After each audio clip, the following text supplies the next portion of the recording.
Today we're going to be showing you the chemistry in baking a cake. Okay, the first step is to gather all the ingredients.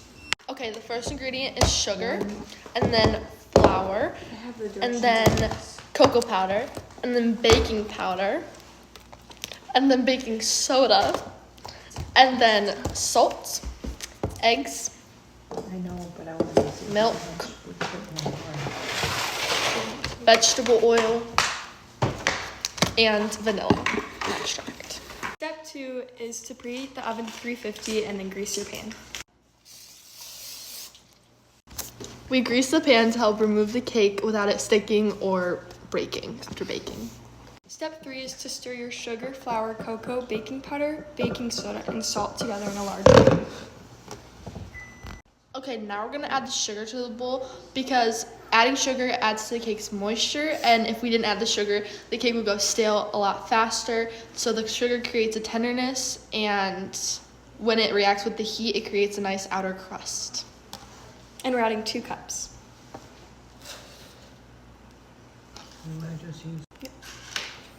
Next we're adding 1 3/4 cups of flour.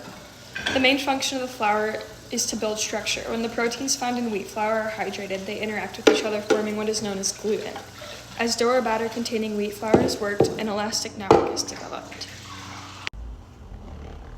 Okay, now we're adding cocoa to the cake, and the cocoa just adds to the cake's richness, rich chocolatey flavor. We added 3/4 cup. Next we're adding 1.5 teaspoon of baking powder. The baking powder reacts with heat to create gas bubbles. It causes the cake to rise and firm. Okay, now we're adding baking soda. The baking soda reacts with the acids in the cake, neutralizing them in the process while creating carbon dioxide. We added 1.5 teaspoons. The last ingredient we're adding for step 3 is salt. We're adding a teaspoon of salt to enhance the flavor of the other ingredients. Mix the dry ingredients just to evenly distribute them throughout the batter. Okay, now that the dry ingredients are all evenly mixed together and distributed, we're gonna move on to doing the wet ingredients.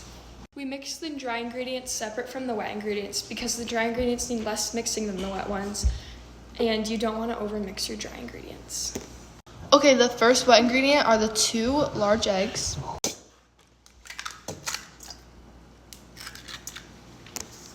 We add these eggs to the mixture to stop the fat-coated air bubbles created by creaming from collapsing when heated. The egg proteins conveniently form a layer around each air bubble. As the temperature of the cake rises in the heat of the oven, this layer coagulates to form a rigid wall around each bubble, preventing it from bursting and ruining the cake's texture. Okay, next we're adding 1 cup of milk, and this just adds to the cake's moisture and helps keep the cake from becoming crumbly. It also stops it from becoming too dry.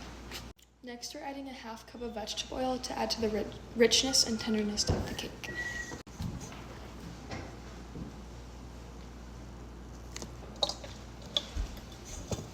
Okay, next we're adding vanilla extract, and this just adds to the cake's sweet flavor.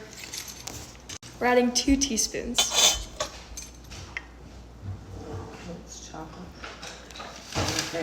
Now we're going to mix the wet ingredients for 2 minutes with an electric mixer.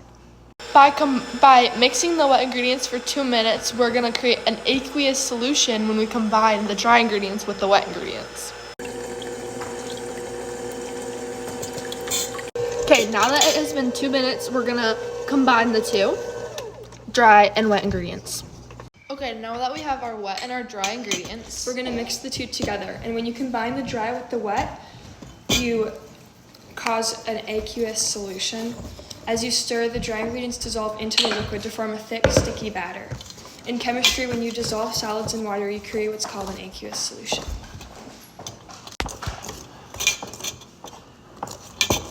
Our cake batter is a heterogeneous mixture. It consists of various components such as flour, sugar, eggs, oil, and flavorings that are not uniformly distributed throughout the mixture. You can visually observe different parts or phases in the batter.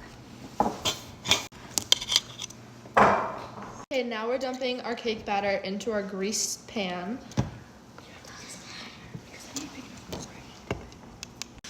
Now we're going to put it in our oven for 30 to 35 minutes. We're gonna bake it and periodically check it with a toothpick until it comes out clean. While our cake is baking, we're gonna clean the kitchen. Now that the kitchen's cleaned, we're gonna show some more chemistry behind baking a cake. When we mixed the batter, it was crucial that we used a whisk instead of just anything because the whisk adds air to the cake mixture to cause like a fluffier cake. And when just stirring, it just simply mixes the ingredients, but you actually want to like mix them and add air so that you have a good quality cake. Okay, when the cake batter is placed in the oven, the carbon dioxide gas from the baking powder and soda expand due to the heat, and that is what causes the cake to rise. When we mixed the sugar into the batter, it reacted with the amino acids in the eggs, and both the proteins and the sugars break apart and recombine, causing the toasty aroma of the cake. Another fact about our cake is that if you're not going to eat it, you want to put it in the freezer rather than the fridge. This maintains the cake's moisture and keeps the cake from drying out. Okay, when you bake a cake, the batter absorbs the heat produced by the oven, and the heat it absorbs causes chemical changes to the molecular structure of the batter. We leave the cake in the pan for an additional 10 minutes after it bakes in order to allow the cake to cool and slightly firm up. It also cools enough to stabilize the gluten starch structure. The cake is done, so now we're gonna wait 10 minutes to take it out. Okay, now that it's been 10 minutes, we're gonna take the cake out of the pan. Oh, it crumbled. The cake's a little bit crumbly from the lack of moisture, but overall it's really good. Here is our resource page with all the details of where we got our information.